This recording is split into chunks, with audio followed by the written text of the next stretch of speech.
Thank you, Mr Speaker. My question is to the Minister for Social Development.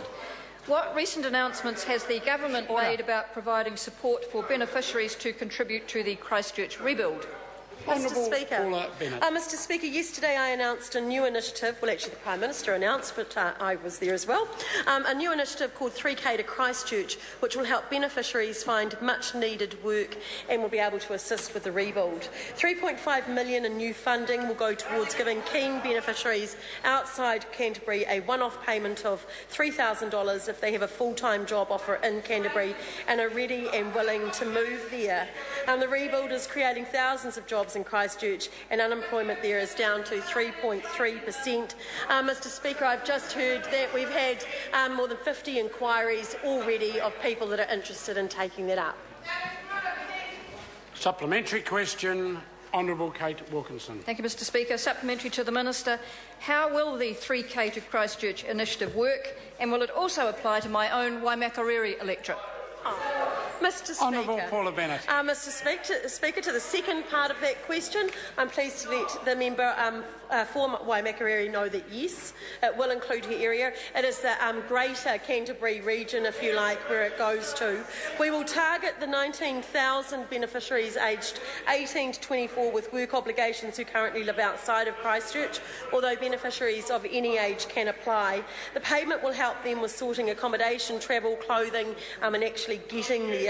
We'll closely work with employers to make sure that we connect them with beneficiaries who'd be suited and will be willing to do the work. The job must be for over 30 hours a week and for longer than 91 days.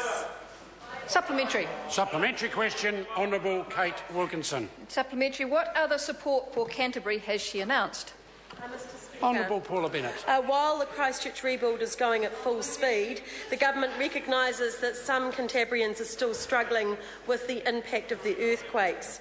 Yesterday I announced ongoing support for counselling services and helplines, as well as the Earthquake Coordination Service, worth $13.5 million over the next 4 years. Mr Speaker, this will pay for coordination support for up to 5,000 households. What evidence tells us is they can still be feeling the psychosocial effects of the earthquake up to 5 to 10 years afterwards. We want to continue with that counselling support, and this money will do that.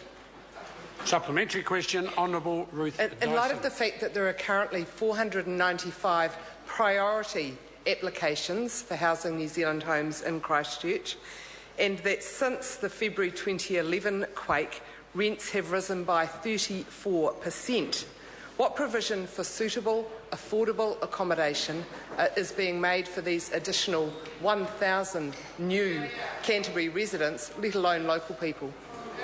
Mr Speaker, well, of course, there's a number of initiatives, and one being the accord that the government has just signed with the council, injecting another $75 million.